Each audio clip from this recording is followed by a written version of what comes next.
Dunay bagong low pressure area nga gibantayan karon ang pag-asa sa gawa sa Philippine Area of Responsibility. Katapusan kining nabantayan sa gilayong 1,100 kilometers east-southeast sa southeastern Mindanao. Posible kining musud sa PAR sa musunod nga mga adlaw. Nagpabilin ang kahigayunan nga mamahimo kining usa ka bagyo ug sa higayon nga mahitabo kini pagatawgon kini og bagyong Ada. Matod sa pag-asa, posible kining muigo sa Caraga o Eastern Visayas sa musunod nga mga adlaw. Mamahimo usab kining mausab. Busa atang ilang ang mga update sa dagan sa panahon. Gawa sa LTA, padayon usab nga magpasulabi ang amihan, easterlies ug shear line.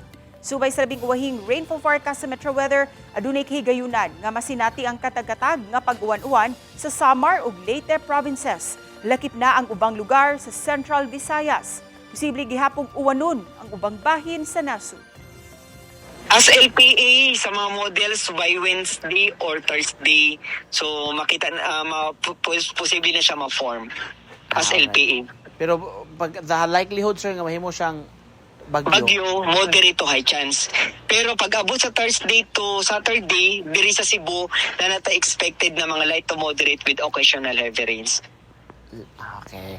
Saturday, hopefully Sunday, fair Hopefully weather na. Sunday, nindot ang generally fair weather ang panahon o maayong tempo ng panahon.